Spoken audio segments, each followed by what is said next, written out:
तो शुभ समाचार की शुरुआत करते हैं शिव नगरी की बात के साथ, जिसकी तरफ आज पूरा देश देख रहा है। इंतजार है तो 11:40 का। जी हाँ, यही वो शुभ घड़ी होगी जब प्रधानमंत्री मोदी अपना नामांकन दाखिल करेंगे। मतलब अब से कुछ घंटे बाद जब घड़ी में 11:40 का वक्त होगा, तब प्रधानमंत्री मोदी काशी में पर्चा दाखिल कर रहे होंगे। 2014 में पहली बार प्रधानमंत्री लोकसभा चुनाव में बतौर उम्मीदवार काशी पहुंचे थे। तब से प्रधानमंत्री गंगा किनारे बसे इस पौराणिक शहर में रम गए। 2019 में भी प्रधानमंत्री ने इसी शिव की नगरी से चुनाव लड़ा था। तब से लेके अब तक काशी की कायाकल्प हो चुकी है। शहर के पौराणिक महत्व को बरकरार रखते हुए विकास के काम किए जा रहे हैं। घाटों की सुंदरता बढ़ गई है, साफ सफाई के अभियान रंग लाए और स्वच्छता का संदेश जन जन तक पहुंचा। अब प्रधानमंत्री तीसरी बार काशी से चुनाव लड़ रहे हैं। ऐसे में शहर के लोगों में काफी उत्साह और उमंग भी है।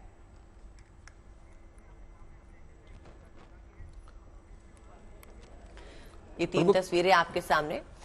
एक तस्वीर 2014 की जब प्रधानमंत्री वहां पर नामांकन करने पहुंचे थे, दूसरी तस्वीर 2019 की, और आज एक बार फिर जब प्रधानमंत्री काशी पहुंचने वाले हैं तो उनके स्वागत में ये भव्य तैयारियां और इसकी तस्वीरें आपके सामने।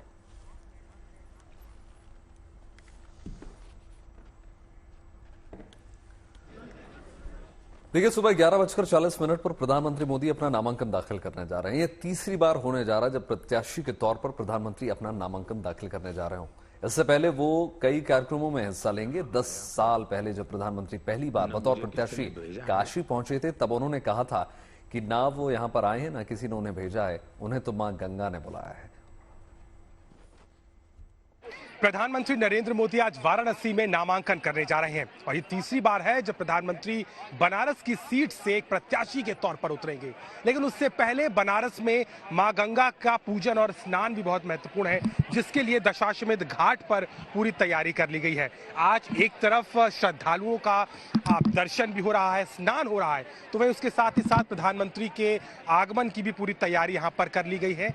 खास तौर पर गंगा के इस क्रूज पर भी प्रधानमंत्री सवार होंगे और इस क्रूज से गंगा के इस घाट से होते हुए 80 घाट पहुंचेंगे, जहां पर उसके बाद वो काल भैरव मंदिर के दर्शन करेंगे और उसके बाद 11:40 पे वो महत्वपूर्ण नामांकन होगा, जिसके लिए पूरे काशी में कल रोड शो के जरिए प्रधानमंत्री ने पूरी जनता का अभिवादन लिया। कुछ दिन पहले प्रधानमंत्री ने एक बयान दिया था। तब उन्होंने कहा था कि 10 साल पहले उन्हें मां गंगा ने काशी बुलाया था, मगर आज उन्हें लगता है कि मां गंगा ने उनको गोद लिया है। तभी तो 10 साल बीत गए। 10 साल का वक्त बीत चुका है और आज फिर प्रधानमंत्री मोदी काशी की पावन धरती से नामांकन करने वाले हैं। एक दिन पहले काशी की भगवा रंग से रंगी सड़कों पे प्रधानमंत्री ने रोड शो किया। इस रोड शो के दौरान बड़ी संख्या में जनसैलाब सड़कों पे उमड़ आया। भीड़ इतनी कि लोग मकानों की छतों पे चढ़ गए। सबकी हसरत यही कि अपने सांसद की एक झलक पा सके। इस दौरान लोगों ने प्रधानमंत्री के काफिले पे फूल बरसाए, उन्हें विजयश्री का आशीर्वाद दिया। इस खास मौके पे प्रधानमंत्री काशी विश्वनाथ में दर्शन और पूजा करते हुए भी नजर आए। बिल्कुल अदिति, और अगर सही मायनों में हम देखें तो तमाम प्रत्याशियों को पूरा देश चुनता है, लेकिन काशी वो लोकसभा क्षेत्र है जो सीधे तौर पर प्रधानमंत्री को चुनता है। और उनको पता है कि हम एक सांसद को नहीं चुन रहे, बल्कि हम एक प्रधानमंत्री को चुन रहे हैं। तमाम तस्वीरें आपको दिखा रहे हैं, और ये तस्वीरें देख लीजिए किस प्रकार से दिलचस्प ये तस्वीरें हैं। कल भी हमने आपको दिखाया था, शानदार तरीके से सजाया गया है काशी। और कल भी भव्य रोड शो हुआ था जिसमें तमाम अलग अलग आपको बड़े बड़े होर्डिंग्स नजर आ रहे थे। और ये देखिए, इसमें आपको भोजपुरी लैंग्वेज में भी नजर आएगा किस प्रकार से काशी जो है वो प्रधानमंत्री नरेंद्र मोदी का स्वागत करता है। ये भी स्लोगन आपको जगह जगह देखने को मिल रहे थे, जबकि कई जगह आपको ये भी देखने को मिल रहा था कि लोग लिख रहे थे कि मोदी का परिवार हम हैं, यानी पूरा हिंदुस्तान मोदी का परिवार है। बहुत ही भव्य कल रोड शो हुआ। 2014-2019 के भी रिकॉर्ड्स टूटते हुए नजर आ रहे हैं। इस बार लग रहा है कि वोट प्रतिशत और ज्यादा न सिर्फ बढ़ेगा, पिछली बार 50% से ज्यादा उनको जनता ने चुना था वोट परसेंट में। अगर हम देखें तो इस बार लग रहा है कि आंकड़ा और ज्यादा बढ़ेगा। ये देखिए किस प्रकार से पूजा करते हुए, नतमस्तक होते हुए तमाम काशीवासी, और इन्होंने अपना लिया, ये इस बात को समझ चुके हैं कि प्रधानमंत्री नरेंद्र मोदी अब काशी के ही हैं। और उनका जो यहाँ से जुड़ाव है वो सिर्फ चुनावों तक सीमित नहीं रह गया, बल्कि अब व्यक्तिगत पारिवारिक ये संबंध उनके हो चुके हैं। ये तस्वीरें देख लीजिए किस प्रकार से प्रधानमंत्री यहाँ पर गंगा स्नान करेंगे, डुबकी लगाएंगे और उसके बाद तमाम कार्यक्रमों में शिरकत करेंगे। काल भैरव के भी आज वो दर्शन करने जा रहे हैं, कोतवाल कहा जाता है उन्हें काशी का। और उसके बाद वो तमाम तरीके से पूरे कहें तो एनडीए के जो तमाम घटक दल हैं उनके साथ मिलकर वो आज नामांकन भरने जा रहे हैं, जिसमें एक बहुत बड़ा शक्ति प्रदर्शन आपको नजर आएगा। लगभग 12 राज्यों के मुख्यमंत्री आपको नजर आएंगे, तमाम बड़े केंद्रीय नेतृत्व के बड़े बड़े नेता आपको नजर आएंगे और साथ ही साथ एनडीए घटक दल के भी अब तमाम नेता आपको नजर आएंगे। ये तमाम तैयारियों की तस्वीरें आपको दिखाने किस प्रकार से तैयारियां कितनी चाक चौबंद की जा रही हैं। आपको कोस्ट गार्ड्स नजर आएंगे, जवान नजर आएंगे और जहां जहां से प्रधानमंत्री नरेंद्र मोदी का काफिला गुजरेगा वहां सिक्योरिटी में किसी भी प्रकार की कोई चूक ना हो, इसको दुरुस्त करने की, इसको सुनिश्चित करने की कोशिश जरूर आज की जा रही है। प्रधानमंत्री के साथ भारतीय जनता पार्टी और एनडीए गठबंधन के कई नेता मौजूद रहने वाले हैं और प्रधानमंत्री सबसे पहले बनारस के दशाश्वमेध घाट पर जाएंगे और उसके बाद अस्सी घाट पर जाकर वो गंगा में डुबकी लगाएंगे और उसके बाद 10 बजे के आसपास काल भैरव मंदिर में दर्शनों के लिए पहुंचने वाले हैं।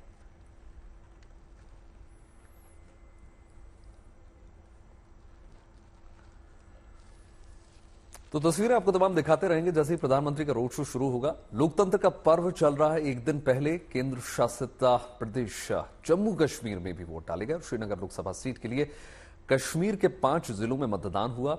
यहां पर लोगों ने बढ़ चढ़कर हिस्सा लिया। वहां 36.88% मतदान दर्ज किया गया। पिछले 2 दशक में मतदान का यह आंकड़ा सबसे ज्यादा है, खासकर 2019 में आर्टिकल 370 हटाने के बाद इस सबसे बड़े मतदान के तौर पर इसको देखा जा सकता है अगर हम आंकड़ों के हिसाब से देखें तो। कहीं दूल्हे ने मताधिकार का इस्तेमाल किया तो कहीं चुनावी उत्सव में पिकनिक का नजारा दिखा। लोकतंत्र की ये खुशबू है जो जम्मू कश्मीर की फिजा में फैली हुई है। कश्मीर की ये नई तस्वीर है जो आर्टिकल 370 हटाने के बाद पूरी घाटी में दिखाई दे रही है। 5 अगस्त 2019 को अनुच्छेद 370 हटने के बाद जम्मू कश्मीर में पहली बार कोई बड़ा चुनाव हुआ जिसमें जम्मू कश्मीर की आवाम ने बढ़ चढ़कर हिस्सा लिया। कश्मीर में डेमोक्रेसी की वापसी है। इस वक्त हम बेमिना इलाके में बैठे हैं और सोचा नहीं था कि इलेक्शन कवरेज के दौरान हमें जो है एक पिकनिक का माहौल मिलेगा। यहाँ पे बाहर जो है इस इलाके की कुछ औरतें हैं, चाय और कश्मीरी रोटी। आप पहले कश्मीरी रोटी भी हमें दिखाइए।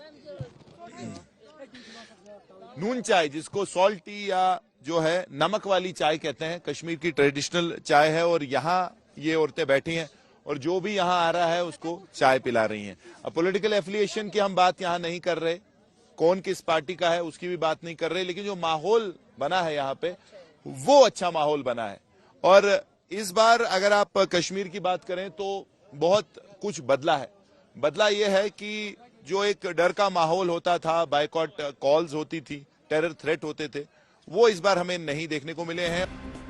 अंदर मतदान केंद्रों पर वोटिंग हो रही है और बाहर ग्राउंड में चाय का दौर चल रहा है। हंसी ठहाके लग रहे हैं। न किसी तरह का डर, न किसी तरह की धमकी।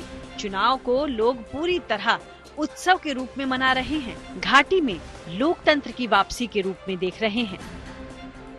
सोमवार को लोकसभा चुनाव के चौथे चरण में श्रीनगर लोकसभा सीट के लिए वोटिंग हुई।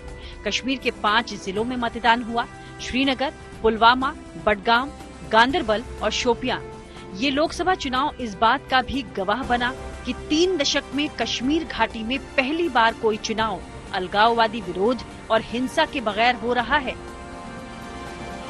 दिन आ गया और आप देख सकते हैं लंबी लंबी कतारें लगी हुई हैं। एक तरफ से जो है औरतें भी निकली हैं वोट डालने, मर्द भी हैं और ऐसी तस्वीरें हमें जो है कई अलग अलग इलाकों से भी मिली हैं। 5 जो डिस्ट्रिक्ट हैं कश्मीर के वो आज पोलिंग देख रहे हैं, जिसमें पुलवामा और शोपियान की अगर आप बात करें तो ये वो 2 डिस्ट्रिक्ट हैं जो डिलिमिटाइजेशन के बाद श्रीनगर कॉन्स्टिट्यूंसी में जुड़ गए हैं। ये आप पहली बार वोट दे रहे हैं? बिल्कुल।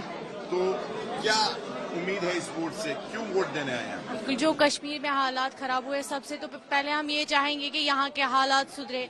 वैसे भी बहुत बदलाव आए, इंशाल्लाह वोट डालेंगे, देखेंगे और भी क्या बदलाव आएगा। तो क्या बदलाव चाहते हैं? बदलाव ये चाहते हैं कि बहुत टाइम से यहाँ पे कॉलेज बंद रह रहे थे, वैसे भी फिर भी आज रोड ठीक है, कुछ रोड नहीं था यहाँ पे, फिर भी हालात बहुत बदले। इंशाल्लाह हम चाहेंगे और भी ज्यादा बदले। होते थे, इस बार आपको लगता है कि माहौल? जी 2-3 साल से बहुत हालात सुधरे हैं। जैसा कि यहाँ पे पहले था कश्मीर में, ये 2-3 साल से यहाँ पे बहुत माहौल का बदलाव है। क्योंकि हमें भी लग रहा है, हमें भी बहुत दिक्कतें आती थी ट्रांसपोर्ट के रिलेटेड, स्कूल के रिलेटेड, कॉलेज के रिलेटेड। 3 साल से बहुत जी बिल्कुल। तस्वीरें कश्मीर के पुलवामा की हैं, जहां वोटिंग के लिए लंबी लंबी कतारें देखने को मिली। युवा, बुजुर्ग, महिला सभी ने लोकतंत्र में भागीदारी करते हुए बढ़ चढ़कर मतदान किया। ये वही पुलवामा है जहां 2019 में आतंकियों ने सीआरपीएफ के काफिले पर हमला किया था, जिसमें 40 जवान शहीद हो गए थे। आज यहां आतंक पर वोट की करारी चोट पड़ी है। पुलवामा ही नहीं, श्रीनगर, बडगाम, गांदरबल, शोपियान सभी जगह रिकॉर्ड संख्या में लोगों ने मतदान में हिस्सा लेकर लोकतंत्र के प्रति अपनी आस्था जताई। सोमवार को लोकसभा चुनाव के चौथे चरण में सबसे ज्यादा वोटिंग पश्चिम बंगाल में 76.02% हुई, जबकि सबसे कम मतदान जम्मू कश्मीर में हुआ। यहाँ 36.88% मतदान दर्ज किया गया। लेकिन बड़ी बात ये कि पिछले 2 दशक में ये आंकड़ा सबसे ज्यादा है। 1998 में श्रीनगर सीट पर 30.06% वोटिंग हुई थी। साल 1999 में 11.93% मतदान हुआ। 2004 में आंकड़ा बढ़कर 18.57% हो गया, तो 2009 में मतदान 25.55% रहा। 2014 में यह आंकड़ा 25.86% और साल 2019 में महज 14.43% वोटिंग हुई। इससे पहले 1996 में 40% मतदान दर्ज किया गया था, लेकिन उसके बाद घाटी में मतदान का आंकड़ा घटता चला गया। और अब एक बार फिर लोकतांत्रिक प्रक्रिया में आवाम का यकीन बढ़ा है। 2019 के मुकाबले इस बार प्रत्याशी भी ज्यादा तादाद में चुनाव लड़ रहे हैं। 2019 में जहां 12 उम्मीदवार मैदान में थे, तो इस बार 24 प्रत्याशी चुनावी अखाड़े में हैं। ये चुनाव इस बात का सबूत है कि कश्मीर की आवाम जमहूरियत में यकीन रखती है, घाटी का विकास चाहती है, शांति चाहती है। लोकतंत्र के इस उत्सव को पूरे जोश और उत्साह से मनाने में भरोसा रखती है। श्रीनगर से मीर फरीद के साथ bureau report, good news today. 25 तारीख को लोकसभा चुनाव के छठे चरण में दिल्ली में वोट डालने जाने वाले हैं लोग। दिल्ली में इस बार 2.5 लाख से ज्यादा फर्स्ट टाइम वोटर्स की संख्या में बढ़ोतरी को देखते हुए रिकॉर्ड मतदान की उम्मीद है। इन फर्स्ट टाइम वोटर्स में वोट डालने को लेकर जोश भी पूरा दिखाई दे रहा है। दिल्ली यूनिवर्सिटी में छात्रों को मतदान करने के लिए जागरूकता अभियान भी चलाए जा रहे हैं। सिग्नेचर कैंपेन के जरिए छात्र एक दूसरे को वोट डालने के लिए प्रेरित करते नजर आ रहे हैं।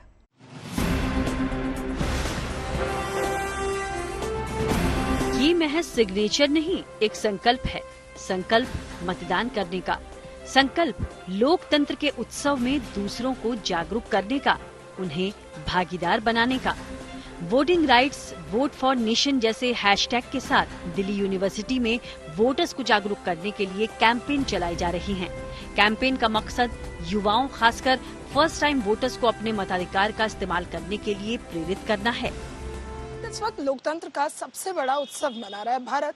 सबसे बड़ा लोकतांत्रिक देश है दुनिया भर का, और ऐसे में जब हम बात लोकतंत्र की करते हैं तो चुनाव बहुत महत्वपूर्ण होते हैं। चुनाव में मतदान भी उतना ही महत्वपूर्ण होता है। अब दिल्ली में 25 मई को मतदान होने हैं। जगह जगह अवेयरनेस भी चलाई जा रही है। इस बीच ईसीआई जहां अवेयरनेस कैंप लगा रहा है, लोगों को अवेयर कर रहा है कि लोग अपने घरों से बाहर निकले और मतदान जरूर करें। हम दिल्ली यूनिवर्सिटी में मौजूद हैं। यहाँ तस्वीरें देख रहे हैं आप। यहाँ पर proper ABVP led DUSU voter awareness drive भी चलाई गई है।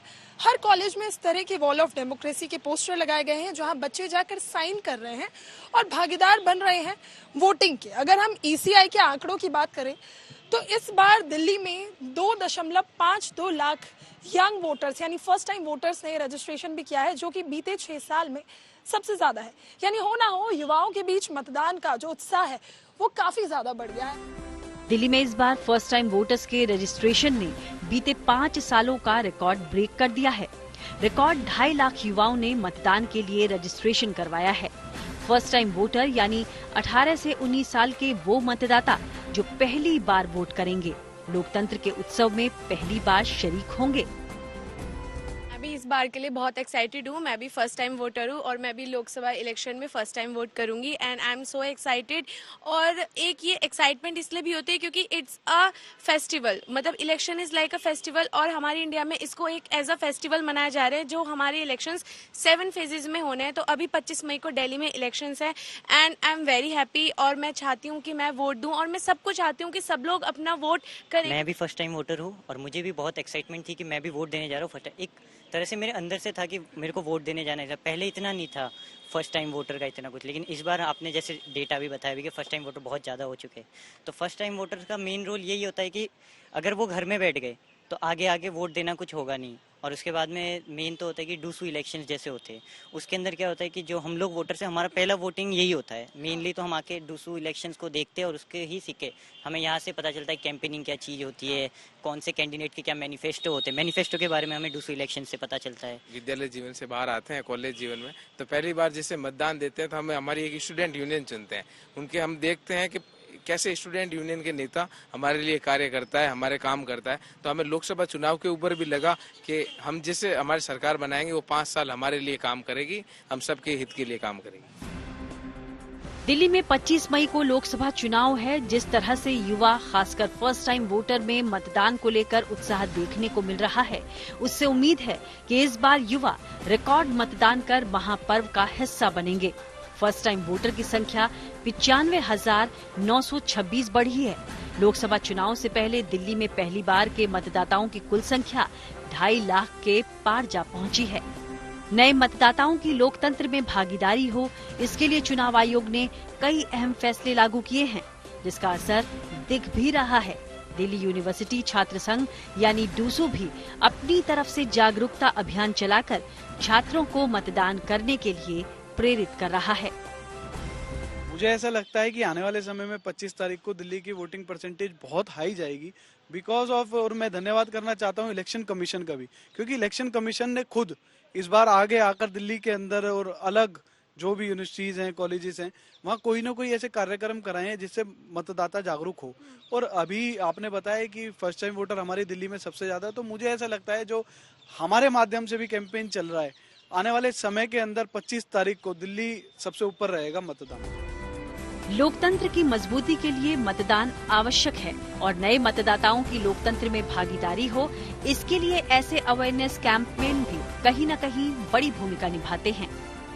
दिल्ली से नीतू झा के साथ bureau report, good news today. प्रधानमंत्री नरेंद्र मोदी तो सीधी तस्वीरें आपको दिखा रहे हैं। प्रधानमंत्री नरेंद्र मोदी गंगा घाट पर यहाँ पहुंच चुके हैं। यहाँ पर पूरे विधि विधान के साथ पूजा अर्चना करते हुए नजर आ रहे हैं प्रधानमंत्री। आपको बता दें आज उनका नामांकन है और पूरे गाजे-बाजे के साथ, पूरे जोश के साथ तमाम एनडीए के घटक दलों के साथ वो करने जा रहे हैं नामांकन। और उससे पहले की ये तस्वीरें आपको दिखा रहे हैं, सीधी तस्वीरें हैं, लाइव तस्वीरें आपको दिखा रहे हैं वाराणसी से, किस प्रकार से पूरे मंत्रोच्चार के साथ, विधि विधान के साथ पूजा अर्चना में लीन नजर आ रहे हैं प्रधानमंत्री नरेंद्र मोदी।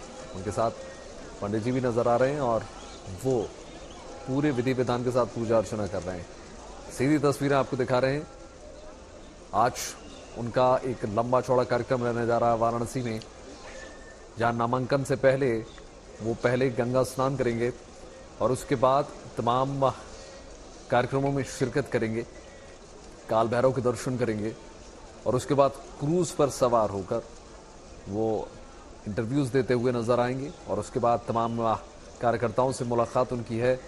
ये शेड्यूल आज तय हुआ है और सीधी तस्वीरें ये वाराणसी से आपको दिखा रहे हैं किस प्रकार से प्रधानमंत्री, जैसा कि पहले वो कह रहे थे कि मुझे मां गंगा ने बुलाया है, लेकिन अब वो उनका कहना यह है कि मां गंगा ने मुझे गोद ले लिया है। और उसी क्रम में काशीवासियों के अब प्रधानमंत्री हमेशा हमेशा के लिए हो गए। ये तस्वीरें बहुत अद्भुत हैं और हर पंचवर्षीय में ये कहें तीसरी बार आज प्रधानमंत्री प्रत्याशी के तौर पर अपने लोकसभा क्षेत्र में, अपनी लोकसभा सीट में मौजूद हैं और सिलसिलेवार तरीके से कुछ यूं ही हर बार उनके कार्यक्रम होते हैं। इससे पहले भी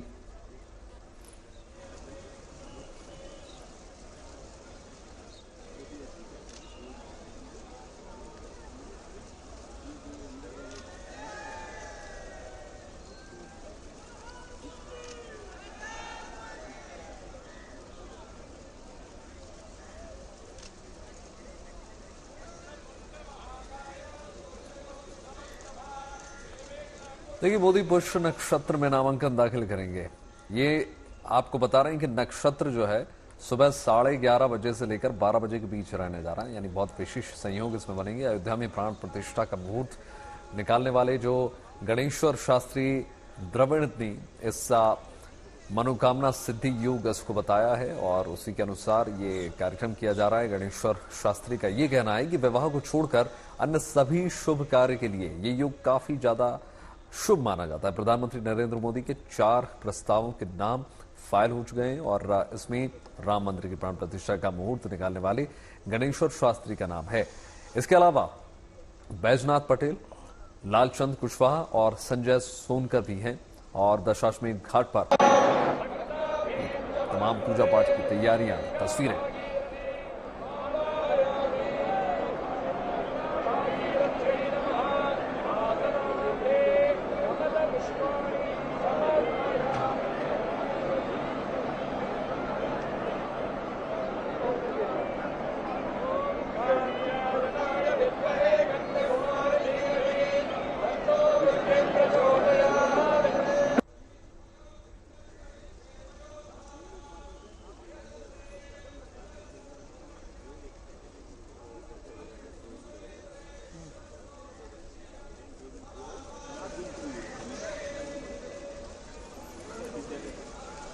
वाराणसी से सीधी तस्वीरें आपको दिखा रहे हैं। प्रधानमंत्री नरेंद्र मोदी खुद मौजूद हैं और आज उनका नामांकन है। इससे पहले ये तमाम जो कार्यक्रम हैं उनमें शिरकत करते हुए प्रधानमंत्री खुद पूरे विधि विधान के साथ पूजा अर्चना में लीन नजर आ रहे हैं। आपको बता दें कि वाराणसी लोकसभा क्षेत्र से आज उनका नामांकन है और दशाश्वमेध घाट वो पहुंचे हैं और घाट पर जो है गंगा सप्तमी के शुभ मुहूर्त में पूजन ये करते हुए आपको सीधी तस्वीरें आपको दिखा रहे हैं।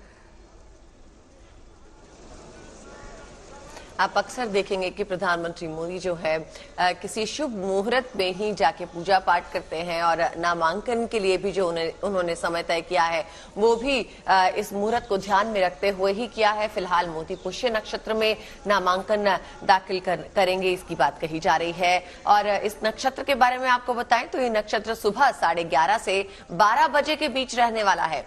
अयोध्या में जो प्राण प्रतिष्ठा का मुहूर्त निकालने वाले गणेश्वर शास्त्री द्रविड़ जो हैं उन्होंने ये मुहूर्त निकाला था और आज भी इसी मुहूर्त के बारे में पुष्य नक्षत्र की बात कहते हुए उन्होंने इसे मनोकामना सिद्धि योग्य बताया है।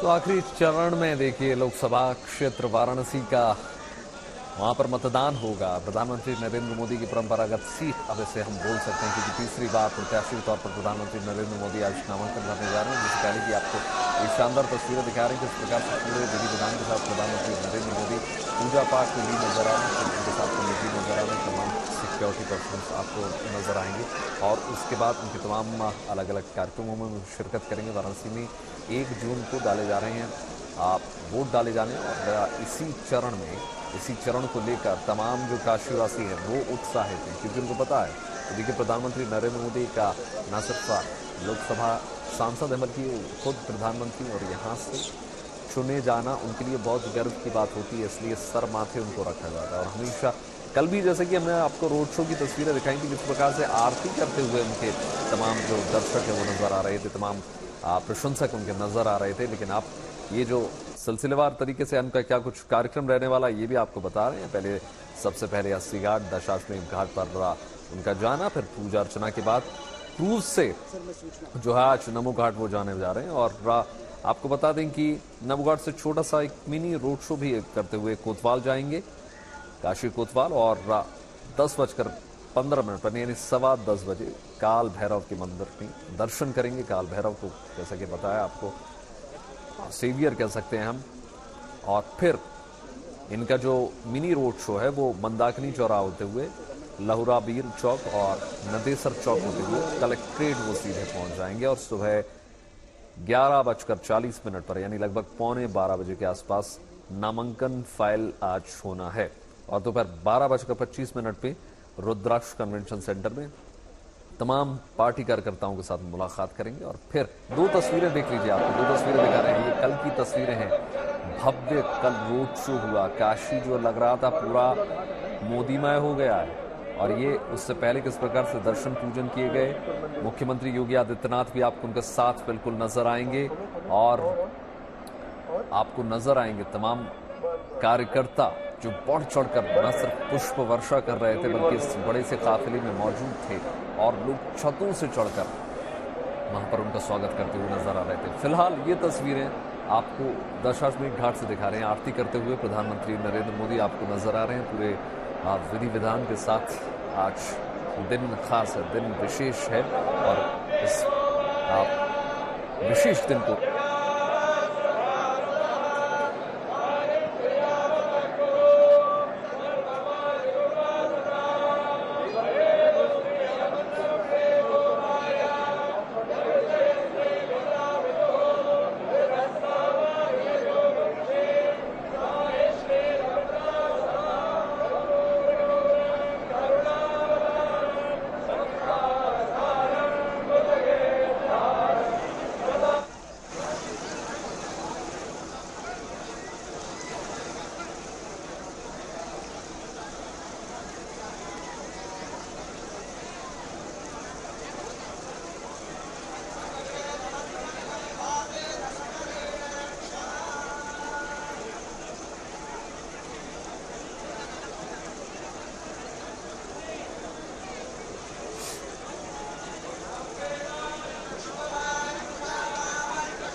और हिमांशु हमारे साथ जुड़ गए हैं सीधे फोन लाइन पर। हिमांशु, आपसे समझने की कोशिश करेंगे कि आज किस प्रकार का पूरा ये कार्यक्रम रहने वाला और कितना भव्य बनाने की इसको कोशिश की गई है हिमांशु, क्योंकि अगर हम देखें तो एक तरीके से कहें बहुत बड़ा शक्ति प्रदर्शन है क्योंकि एनडीए के तमाम घटक दल भी आज मौजूद रहेंगे और 12 राज्यों के मुख्यमंत्री का एक जगह पर होना अपने आप में बहुत बड़ी बात है। देखिए, बिल्कुल 12 राज्यों के मुख्यमंत्री भी हैं, जिसमें न सिर्फ भारतीय जनता पार्टी शासित राज्यों के मुख्यमंत्री हैं बल्कि एनडीए की जहां जहां सरकारें हैं वहां के भी मुख्यमंत्री हैं। एकनाथ शिंदे रहेंगे, नेतन्याहू रहेंगे, टोला शर्मा साथ में है, योगी आदित्यनाथ हैं, नयाब सिंह सैनी, मोहन यादव, तमाम वो नेता, चंद्रबाबू नायडू, चिराग पासवान, पल्लवी पटेल, संजय निषाद, जयंत चौधरी, ये यहाँ रहने वाले हैं।